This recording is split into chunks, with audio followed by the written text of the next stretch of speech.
कभी सोचा है कि एक अच्छी खबर किसी स्टॉक को गिरा कैसे सकती है? आज हम वोडाफोन आइडिया की इसी अजीबोगरीब कहानी को समझने जा रहे हैं। सरकार ने उन्हें एक बहुत बड़ी राहत दी, लेकिन फिर भी शेयर बाजार में खलबली मच गई। तो सवाल ये है कि क्या ये एक छिपा हुआ मौका है या फिर खतरे की घंटी? चलिए मिलकर इस पहेली को सुलझाते। अब ये वो नंबर है जो किसी का भी सिर चकरा दे। सरकार ने लगभग 88,000 करोड़ रुपए के बकाये पर राहत दी और उसके ठीक बाद स्टॉक 11% तक टूट गया। मतलब ये बात कुछ हजम नहीं होती है ना। आइए जानते हैं कि इस सीधे सीधे दिख रहे विरोधाभास के पीछे की असली कहानी क्या है। अच्छा, तो इस रहस्य को सुलझाने के लिए हम इसे कुछ हिस्सों में देखेंगे। सबसे पहले हम इसी अजीब से विरोधाभास को समझेंगे।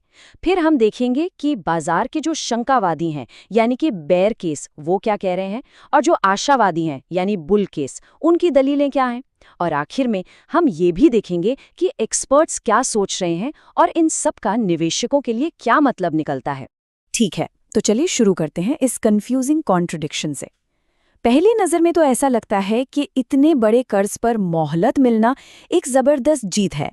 तो फिर सरकार की इस तथाकथित राहत के पीछे की असलियत क्या है? 87,695 करोड़ रुपए।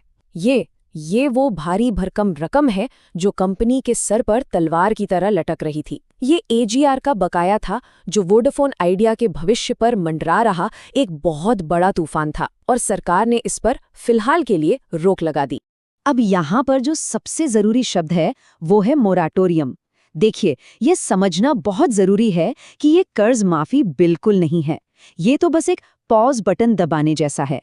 कर्ज तो अभी भी वहीं का वहीं है, बस उसे चुकाने की तारीख आगे बढ़ा दी गई है, खास तौर पर 2032 और 2041 के बीच। मतलब प्रॉब्लम को सॉल्व नहीं किया गया है, उसे बस कुछ सालों के लिए आगे खिसका दिया गया है।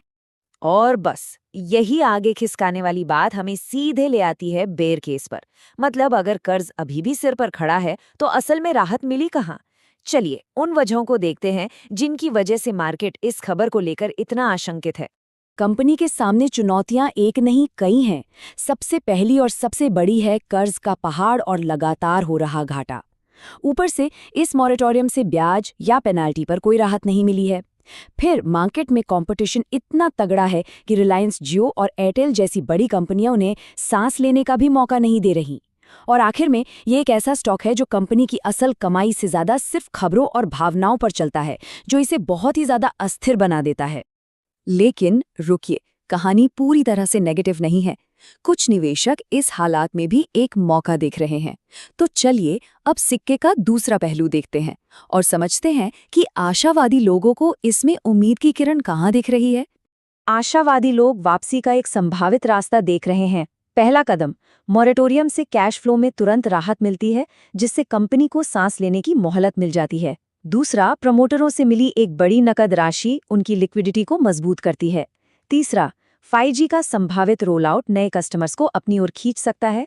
और आखिर में अगर वो प्रति यूजर औसत रेवेन्यू यानी ARPU को बढ़ा पाते हैं और सरकारी नीतियां उनके हक में रहती हैं, तो लंबी अवधि में उनकी वापसी हो सकती है।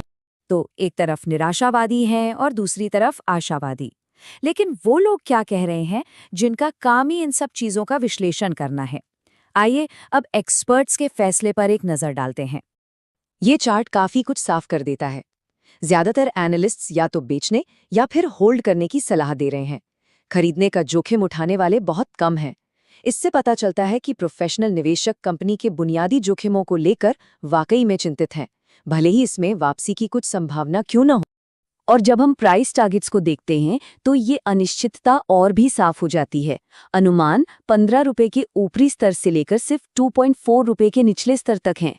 ये एक बहुत बड़ा दायरा है जो दिखाता है कि किसी को भी पक्के तौर पर नहीं पता कि ये स्टॉक आगे कहाँ जाएगा। ये एक हाई रिस्क हाई रिवॉर्ड वाली सिचुएशन की एक क्लासिक मिसाल है। तो इस सारी जानकारी के बाद एक निवेशक को क्या सोचना चाहिए? इस आखिरी हिस्से में आइए हम उन अलग अलग रणनीतियों को समझने की कोशिश करते हैं जो इस अस्थिर स्टॉक के साथ काम आ सकती हैं।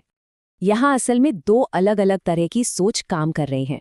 जो लोग होल्ड करने के बारे में सोच रहे हैं वो एक लंबा खेल खेल रहे हैं। वो 1 से 3 साल आगे देख रहे हैं। 5G और कंपनी की वापसी की कहानी पर दांव लगा रहे हैं। वो इस उतार चढ़ाव को झेलने के लिए तैयार हैं। वहीं दूसरी ओर जो बेचने की सोच रहे हैं वो शॉर्ट टर्म पर ध्यान दे रहे हैं। वो कंपनी के कमजोर फंडामेंटल्स को देख रहे हैं और अपने पैसे को और नुकसान से बचाना चाहते हैं। तो चलिए सब कुछ समेट लेते हैं। एक्सपर्ट सतर्क है, शॉर्ट टर्म में बिकवाली का दबाव और अस्थिरता देखने को मिल सकती है। लंबी अवधि में वापसी हो तो सकती है, लेकिन इसकी कोई गारंटी नहीं है। और सबसे जरूरी बात, कंपनी की बुनियादी वित्तीय हालत अभी भी कमजोर है। और अंत में हम आपको इस एक सवाल के साथ छोड़ जाते हैं। ये सवाल ही इस पूरी स्थिति का निचोड़ है। क्या ये एक शानदार वापसी की कहानी बन रही है, या फिर ये एक क्लासिक वैल्यू ट्रैप है, जहां सस्ता दिखने वाला शेयर और भी सस्ता हो सकता है? सोचने वाली बात है।